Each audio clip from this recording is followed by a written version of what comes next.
It-tlieta l-qorti bdiet tisma' rikors li l-Partit Laburista fetaħ dwar iż-żewġ siġġiet żejda l-Kummissjoni Elettorali tat il-Partit Nazzjonalista. Il-Partit Laburista jargumenta li dan m'għandux isir għax fil-Parlament hemm it-tielet partit politiku u għalhekk ma japplikax il-mekkaniżmu li jitħaddem meta jkun hemm żewġ partiti. Wara s-sottomissjonijiet li saru issa l-qorti trid tiddeċiedi jekk il-Partit Demokratiku għandux ikun inkluż f'din il-kawża. Fil-waqt li laqgħet it-talba tal-Partit Nazzjonalista biex huwa u ż-żewġ deputati Carme Fsud Bonici u Fredrika Zoppardi jiġu msejħa fl-istess kawża.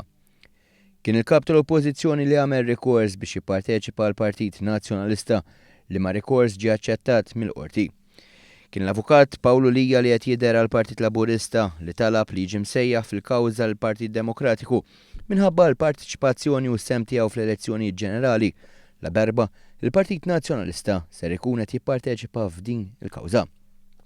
Iżda l-Partit Nazzjonalista permezz ta' Paul Borch Olivier oġġezzjona x'qal li għal-fini elettorali il-Partit Demokratiku m'għandu ebda skop. Il-Partit Laburista argumenta li huwa ċar li ż-żewġ partiti huma distinti u dan jirriżulta anke mill-ftehim li sar qabel l-elezzjoni ġenerali. Il-qorti minnaħa tagħha ddeċidiet li tkompli tisma' din il-kawża nhar il-ħamis u kif ukoll qalet li trid tisma' xi provi li għandhom il-partijiet fuq il-punti li ġew diskussi sa issa.